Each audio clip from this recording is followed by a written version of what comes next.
I grew up in a small suburb of Buffalo called Elma, New York. And my dad was a farmer. He started out with a vegetable stand on Route 16 going in toward East Aurora. He always had an interest in the Asian culture and the Asian arts.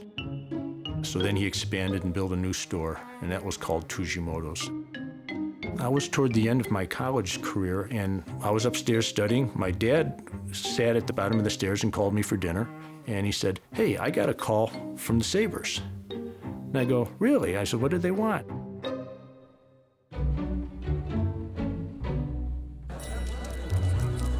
The birth of the WHA in 1972 was a threat to the NHL. They were running around signing players and signing amateurs. And they would sign it before the NHL had a chance to. So in 1974, the NHL, led by President Clarence Campbell, moved to protect its turf. The general manager decided to have a secret draft. Instead of meeting in Montreal and sitting around tables, there would be phone calls to each team's hockey department. This was not a conference call, it was one call at a time. The process was painfully slow. You would hear Clarence Campbell then announce, "Is Buffalo on the line? Who's representing Buffalo?" "George Imlach," you know, that kind of stuff. Between picks, teams had no idea who was being drafted. So every time Campbell made a call, he read and reread each selection, player by player. He would give you all the names and announce them in this dry, you know, lawyer tone. So it got deadly boring. The draft lumbered into its second day, and as the 11th round neared, Sabres GM Punch Imlach and Director of Communications Paul Wieland were inspired to have some fun. The time came and I was for sitting there and we were getting comatose practically. And I don't know what started it, but I think it was Imlach said the first thing, "We ought to draft someone that nobody knows about." So then we all jumped all over it, right? "Yeah, that'd be funny, wouldn't it, if we drafted what about a guy that doesn't really exist?"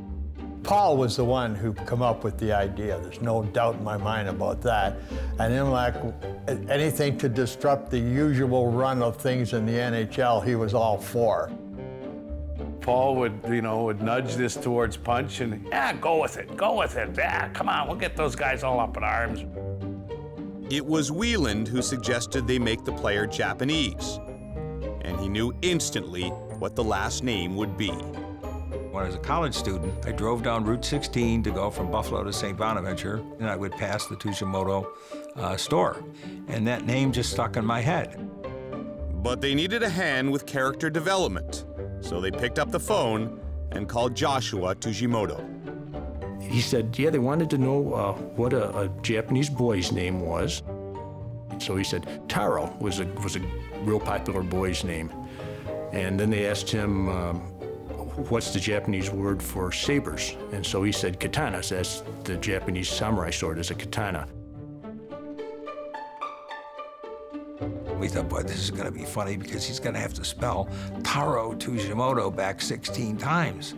So it came time, and Buffalo ready? Yes, George Imlach here, okay. Who does Buffalo select?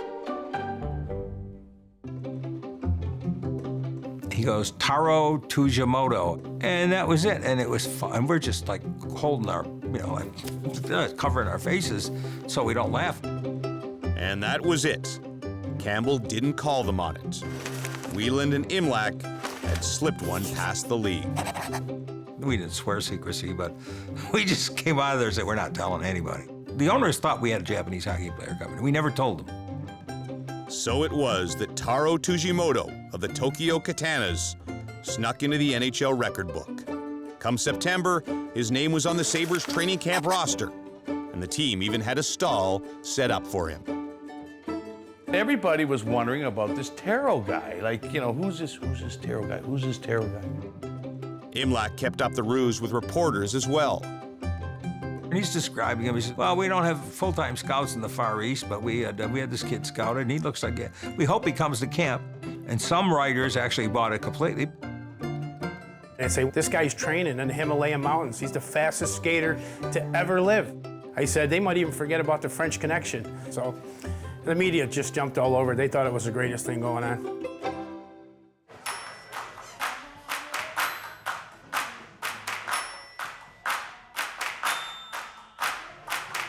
Taro never did arrive at training camp in 1974, but 40 years later, his legend lives on. Fans embraced Taro from the beginning, even though the Sabres wasted a draft pick on a fictional player. Two players that were drafted after Taro.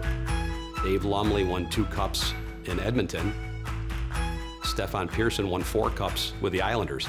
So, I mean, you think the Sabres could have had 2 really good hockey players. The 183rd pick in the 1974 draft was eventually ruled an invalid claim, and Taro Tsujimoto was erased from the books. In spite of that, he remains woven into the fabric of Buffalo's history. This is all part of it. It's chicken wings and beef on wick and Taro Tsujimoto, and that's all part of the Buffalo mystique. It's kind of stupid when you think of how it started, but it's kind of fun that people have an anchor thing that goes way back into the 70s that they can smile about and that they feel an association with a player that didn't even exist.